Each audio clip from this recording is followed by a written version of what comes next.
Olá pessoal, sejam bem-vindos ao Paixanalyticon novamente. O título do vídeo de hoje é Bases Anarquistas da Oficina de Psicanálise Criativa. Vamos lá, de alguma maneira é uma consequência esse vídeo, né, do meu vídeo anterior, o Bacharelado em Psicanálise é uma aberração, e das repercussões e críticas, elogios e críticas que existiram aí a partir daquele vídeo, né? Eu cheguei a ser acusado de uma espécie de inimigo, de ser uma espécie de inimigo das instituições de psicanálise, o que é uma mentira considerável, né? Tendo em vista que eu fiz minha formação em psicanálise parcialmente em instituições, reconheço que elas têm sintomas e contradições, elas mesmas sabem disso, inclusive, né? E tem coisas muito boas, eu sou muito grato às instituições de psicanálise, né? Elas dão acolhimento, elas podem transmitir ensino de qualidade, né? Elas dão, digamos, um corpo, né, à produção de conhecimento psicanalítico, elas acolhem as análises pessoais, tem muitos benefícios, né, que as instituições de psicanálise podem produzir. A minha questão é quando as instituições ou um grupo de instituições se autoproclama a detentora da verdadeira psicanálise como uma espécie de única possibilidade de formação ser a formação institucional de psicanálise. Assim como é problemático também a formação acadêmica em psicanálise, apenas quando ela se encerra numa espécie de título ou promessa pré-definida, ainda mais sem análise pessoal, sem contemplar isso, como foi a questão do bacharelado em psicanálise, né? Quando ela oferta o lugar do psicanalista. Então, só quero dizer isso, né? Um preâmbulo, que eu não sou contra instituições, estaria sendo hipócrita, né, se eu dissesse isso, porque eu mesmo me beneficiei muito de instituições, mas o que eu tenho pleiteado aqui no canal é a ideia de uma formação anárquica do psicanalista, que não é um anarquismo, uma anarquia, um anarquismo no sentido puro, né, no sentido assim, então eu me autorizo de si mesmo, de mim mesmo, o analista se autoriza de si mesmo e por mais alguns outros, né, digamos assim. Então, tanto faz, né, eu estar num coletivo, eu é que me autoproclamo, então isso daria margem a uma certa impostura, vamos dizer assim. Não é isso, já falei que eu sou a favor do tripé, né, análise pessoal, estudos teóricos, supervisão de casos, nesse sentido eu sou freudiano, me mantenho freudiano, mas o que eu quero dizer, como eu disse, né, no vídeo anterior, em outros, né, arte e anarquia na formação psicanalítica, o que é uma formação, o que é uma psicanálise academicista, que esse movimento de ser psicanalista não é algo que deve vir de fora para dentro, mas de dentro para fora, contemplando uma ética e uma responsabilidade. Então hoje eu vou dizer para vocês de que maneira eu penso que é válido como elemento complementar, tá? É complementar, não substitui necessariamente instituições, né, ou grupos de estudo, ou modelos mais tradicionais, né, de psicanálise, de transmissão, que é a oficina de psicanálise criativa aqui, atrelada ao Paixanalyticon, né, que eu venho desenvolvendo com um coletivo de pessoas. Ora, qual é o princípio básico, né, desse espaço das oficinas de psicanálise pautada nesses ditames anarquistas, né? Que não há pagamento, esse é um primeiro ponto, né? Não há pagamento, eu entro aí como um coordenador, mas poderia ser qualquer outra pessoa, como uma espécie de agente de ligação, né? Entre os pares, né?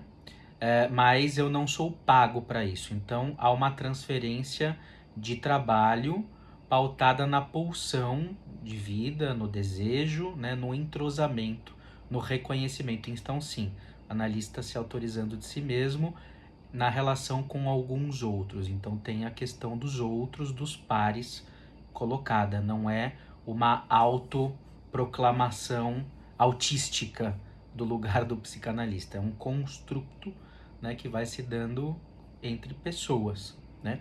Mas por outro lado a gente tem que tomar cuidado para não cair numa neurotização que muitas vezes acontece na burocracia institucional de alguém te julgar se você é ou não psicanalista. Então aqui na oficina de psicanálise criativa tem um princípio de não julgamento, tem um princípio nômade, né?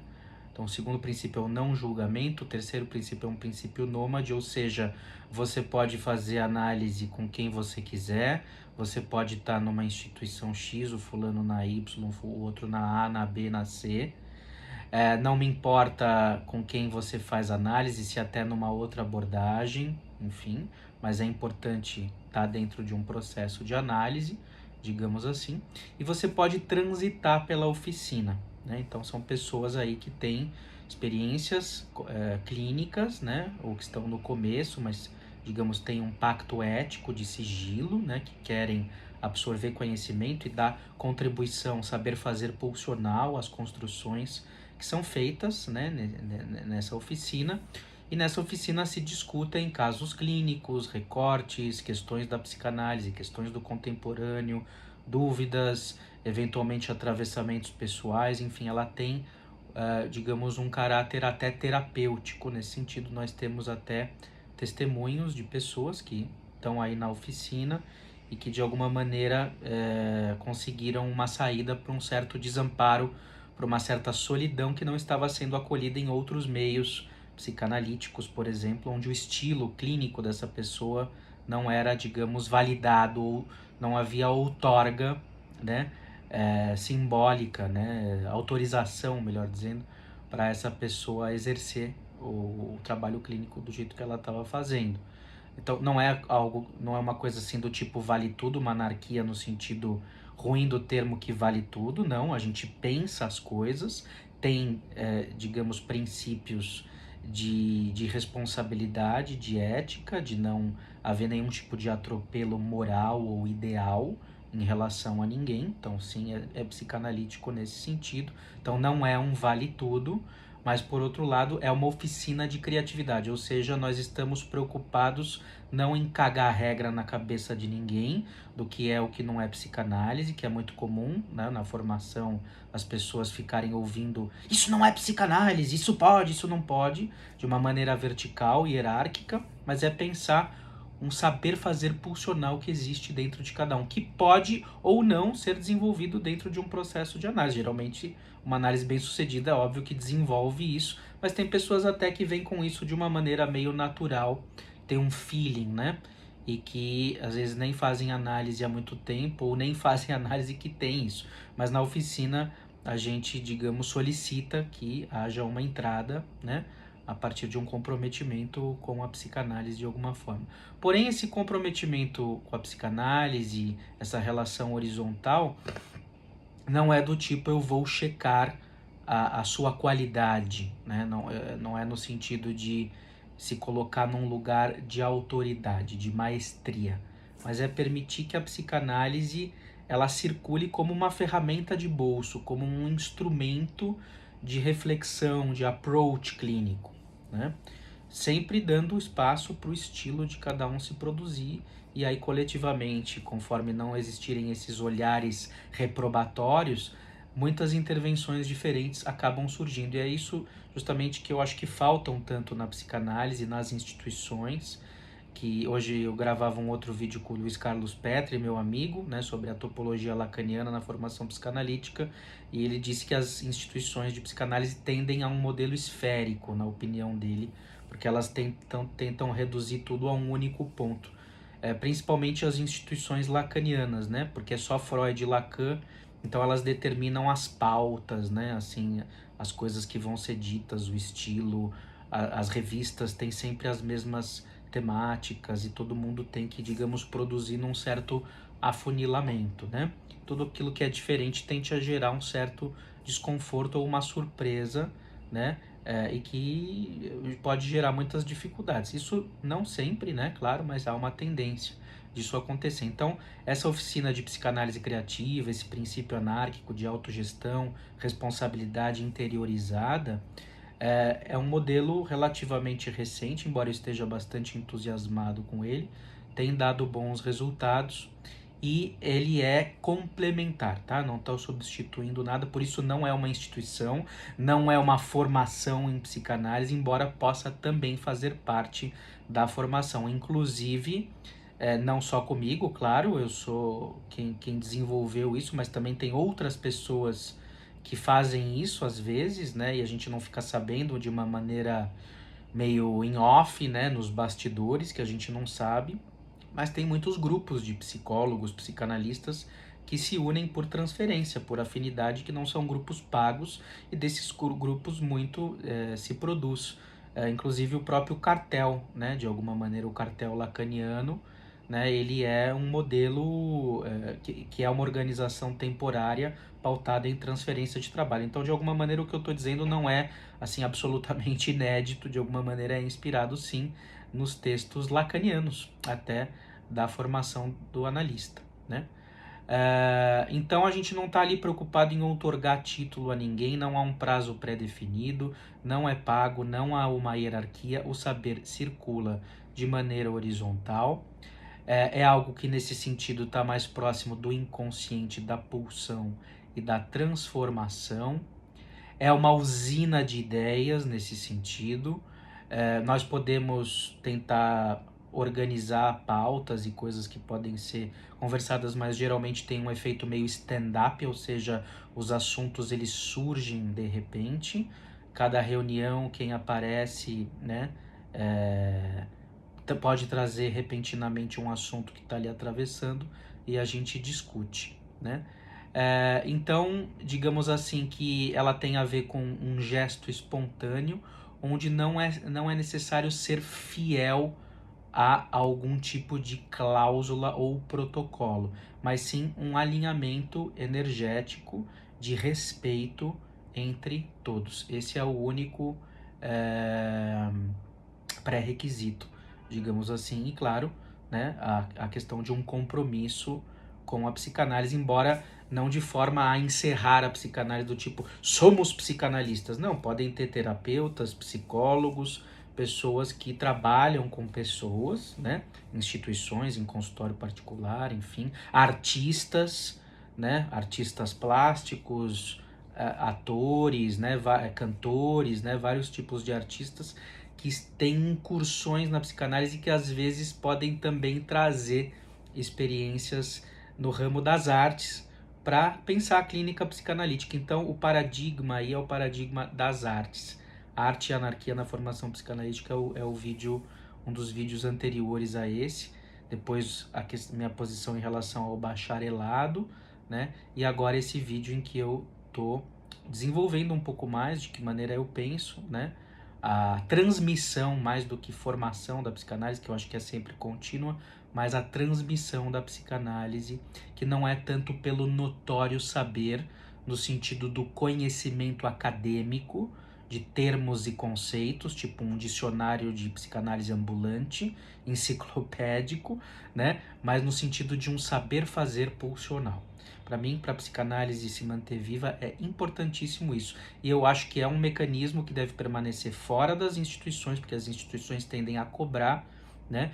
E esse mecanismo ele funciona bem quando ele não é pago. Eu já tentei fazer ele pago, não que eu seja contra o dinheiro, enfim, eu acho que todo mundo tem o direito de ganhar dinheiro, né? Não, mas esse mecanismo em si, né? Esse dispositivo, né? Enfim, para se manter horizontal, é importante que ele seja gratuito, né? Que seja uma transferência de trabalho entre pares. Que aí podem dizer, não, mas aí vai gerar encaminhamento para você, Daniel, entre as pessoas, supervisão.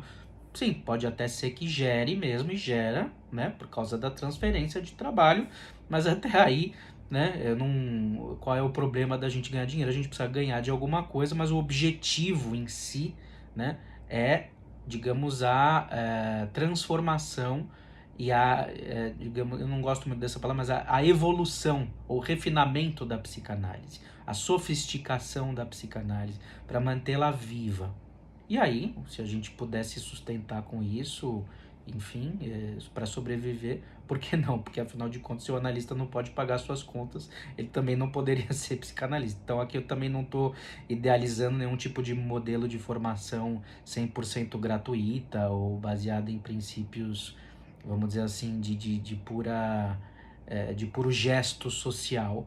Mas eu estou dizendo assim, em termos de uma transformação, de uma de um gesto de criação espontânea da psicanálise a partir da autoria de cada um e de um mútuo reconhecimento entre os pares. Então, ó, instituições, tudo de bom para vocês, sou muito grato, tenho muitos amigos em instituição, respeito muito, acho que formam belíssimos coletivos, mas a instituição não encerra tudo, elas têm problemas, eles muitas vezes sabem dos problemas, mas não conseguem resolver, e óbvio, é fenômeno humano, né? Quando vira massa, é complicado, né? Tem disputas, não dá para resolver mesmo, por isso que não estou demonizando absolutamente nada, as instituições têm o papel delas, que deve continuar, a universidade também tem seus papéis, não através do bacharelado, na minha opinião, mas também o mestre, o especialista, o doutor, e também tem papel, sim,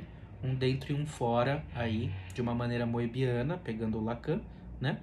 O princípio da psicanálise anárquica, das oficinas de psicanálise criativa que eu tenho desenvolvido aqui no coletivo Paixanalyticum, e que é um modelo que, se alguém quiser tirar dúvidas, conversar comigo ou com pessoas que participam da oficina, a gente está à disposição, que pode ser usado aí em qualquer lugar, é online inclusive, então junta a gente do Brasil todo, tá bom, pessoal?